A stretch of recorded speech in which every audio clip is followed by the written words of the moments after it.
Hello everyone, welcome back to my channel. I hope you all are well and I hope you all are learning well. आज से हम एक नया subject पढ़ना चालू करेंगे जो कि है साइकोलॉजी या मनोविज्ञान।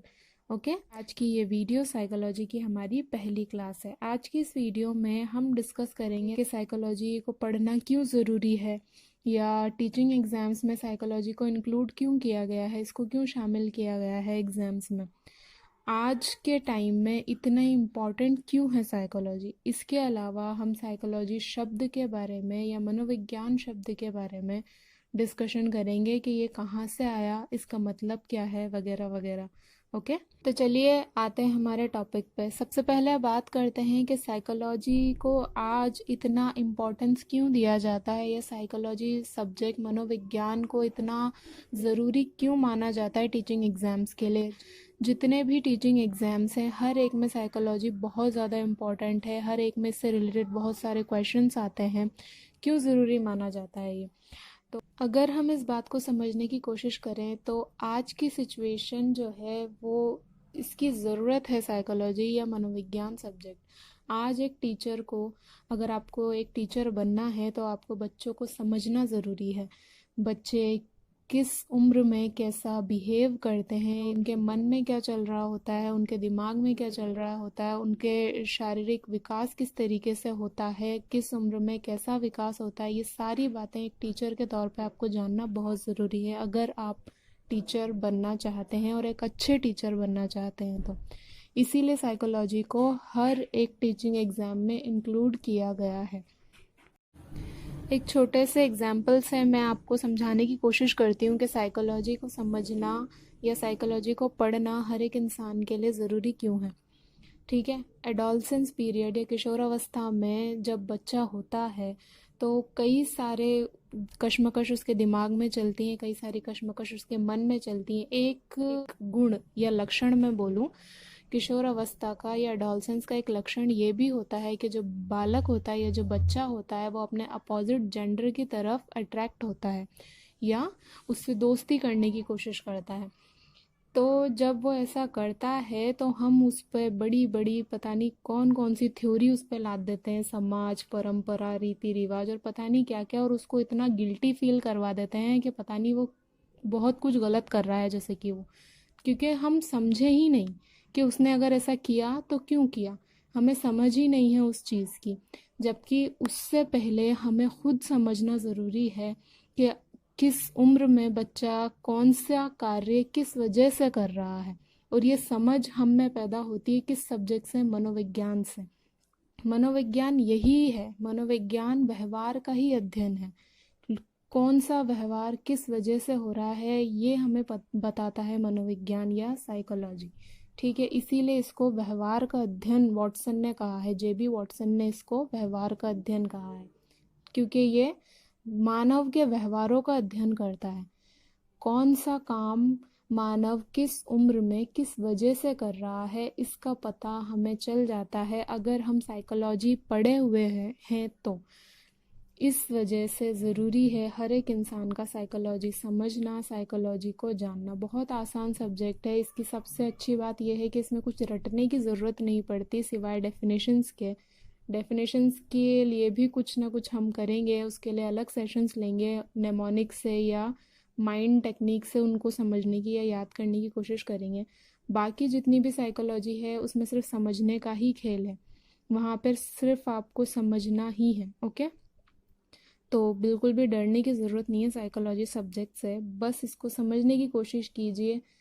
हर एक चीज़ हम डिस्कस करेंगे, बहुत आसान लैंग्वेज में मैं आपको समझाने की कोशिश करूँगी साइकोलॉजी के बारे में। ओके, स्टार्ट करने से पहले एक चीज़ और समझने की हम कोशिश करते हैं कि शिक्षक जो है या एक टीचर जो है साइकोलॉजी का यूज़ अपनी टीचिंग में किस तरीके से करेगा या अपने पढ़ाने को किस तरीके से प्रभावी बनाएगा। वो हर जगह पढ़ लिया, हर जगह रट लिया कि एक टीचर को पढ़ाने के लिए बच्चों की आवश्यकताओं को जानने की ज़रूरत है, क्षमताओं को जानने की ज़रूरत है, रुचियों को जानने की ज़रूरत है। जान लिया ये सब कुछ भी, लेकिन इसका यूज़ किस तरीके से करेंगे हम। कभी ये क्वेश्चन आता है माइंड में, किस तरीके से इन सब चीज़ों का, ये हमारे साइकोलॉजी के ज्ञान का, साइकोलॉजी की नॉलेज का यूज़ हम पढ़ाते वक्त करेंगे कि उससे हमारी टीचिंग अच्छी हो, इफ़ेक्टिव हो और बच्चों को भी फ़ायदा हो। इसको भी मैं एक एग्जांपल के थ्रू आपको समझाने की कोशिश करती हूँ। फॉर एग्जांपल मान लीजिए कि जो चाइल्डहुड पीरियड होता है बच्चों का, या जो बाल्यावस्था होती है, बाल्यावस्था में एक लक्षण ये होता है बच्चों का कि वो अपने अपने ग्रुप्स बना लेते हैं। लड़के लड़के अपना ग्रुप्स बना लेते हैं और लड़कियां जो है वो अपना ग्रुप्स बना लेती हैं। और उनकी ये आदत होती है कि लड़कियां अपने ग्रुप में लड़कों को शामिल नहीं करती और लड़के अपने ग्रुप में लड़कियों को शामिल नहीं करते। एक कंपटीशन की उनमें भावना होती है, हमेशा प्रतियोगिता चलती रहती है उसमें। लड़कियां लड़कों से आगे निकलना चाहती हैं और लड़के लड़कियों से आगे निकलना चाहते हैं। इस चीज़ का टीचर को उसके शिक्षण में फ़ायदा किस तरीके से होगा? टीचर उन दोनों के बीच में या उन दोनों ग्रुप्स के बीच में एक हेल्दी कंपटीशन करवा सकता है और अपनी टीचिंग को इफ़ेक्टिव बना सकता है। फॉर एग्ज़ाम्पल, टीचर ने एक टास्क दे दिया कि ये टीचिंग से रिलेटेड कोई टास्क दे दिया कि आपको ये टास्क पूरा करना है और जो पूरा करेगा वो जीतेगा। तो उनमें वो कंपटीशन की भावना ऑलरेडी उस उम्र में है और उस कंपटीशन की भावना के चलते वो उस टास्क को पूरा करेंगे और बहुत ही अच्छी तरीके से करने की कोशिश करेंगे। तो कुछ इस तरीके से साइकोलॉजी टीचिंग में काम आती है। इसलिए साइकोलॉजी की समझ होना बहुत ज़रूरी है एक अच्छा टीचर बनने के लिए। नहीं तो कैसा टीचर बनेगा? वैसा ही टीचर बनेगा, बस बुक उठाई, लेसन पढ़ाया और बाहर चला गया।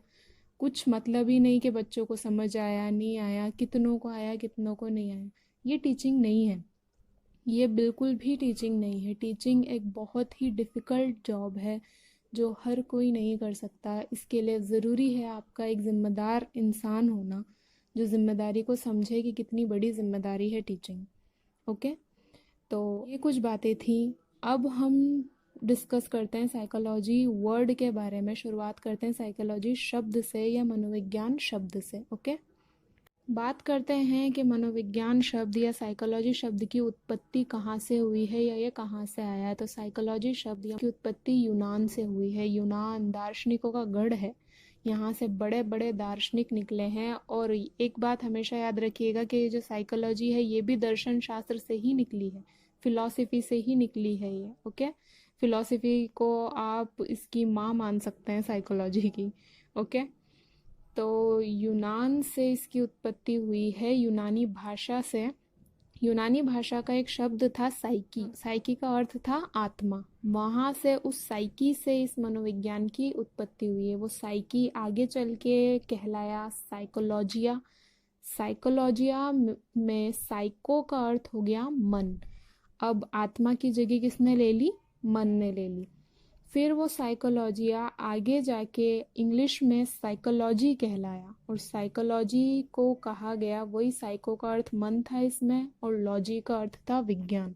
तो ये साइको और लॉजी मिल के मन का विज्ञान कहलाया। ओके, तो यहाँ तक समझ आ गया। यूनानी भाषा से उत्पत्ति हुई है किसकी? मनोविज्ञान शब्द की। मनोविज्ञान यूनानी भाषा के एक शब्द साइकी से बना है। साइकी का मतलब होता था आत्मा। साइकी आगे चल के कहलाया साइकोलॉजिया। साइको का जिसमें मतलब था मन। साइकोलॉजिया फिर कहलाया साइकोलॉजी, जिसमें साइको का अर्थ वही है मन और लॉजी का अर्थ होता है विज्ञान। तो साइकोलॉजी हो गया मन का विज्ञान। लेकिन जैसा कि हम जानते हैं कि विज्ञान में हर एक चीज़, उस चीज़ का अध्ययन को विज्ञान कहा जाता है जिसमें घटनाओं को आँखों से देखा जा सके, उसकी पुष्टि की जा सके कि कौन सी घटना किस वजह से हो रही है। कार्य और कारण का पता लगाया जाता है, उसको विज्ञान हम कहते हैं। अब मन को तो देखा नहीं जा सकता, तो इसको हम विज्ञान क्यों कहते हैं? मनोविज्ञान को हम विज्ञान क्यों कहते हैं? साइकोलॉजी को हम विज्ञान क्यों कहते हैं? तो ये कॉन्फ्लिक्ट आया समय के साथ, या ये द्वंद्व पैदा हुआ समय के साथ बड़े बड़े मनोवैज्ञानिकों में या दार्शनिकों में। फिर जेबी वॉटसन ने व्यवहार शब्द का उपयोग किया। जेबी वॉटसन ने और कहा कि साइकोलॉजी मन का विज्ञान नहीं है, साइकोलॉजी व्यवहार का विज्ञान है। तो साइकोलॉजी को व्यवहार का विज्ञान कहने वाले थे जेबी वॉटसन। ओके, जेबी वॉटसन ने कहा मनोविज्ञान वह विज्ञान है जो मानव के व्यवहार का अध्ययन करता है। ये इन्होंने परिभाषा दी थी या डेफिनेशन दी थी। तो आज तक भी मनोविज्ञान को या साइकोलॉजी को व्यवहार का विज्ञान माना जाता है, ना कि मन का विज्ञान। साइकोलॉजी वो विज्ञान है या वो सब्जेक्ट है जो मानव के व्यवहार का अध्ययन करता है। ओके, तो ये कुछ बात थी साइकोलॉजी के बारे में, साइकोलॉजी शब्द के बारे में। आई होप कि आपको समझ आया होगा, वीडियो पसंद आई होगी। If you liked my video please like, share and subscribe. Thank you.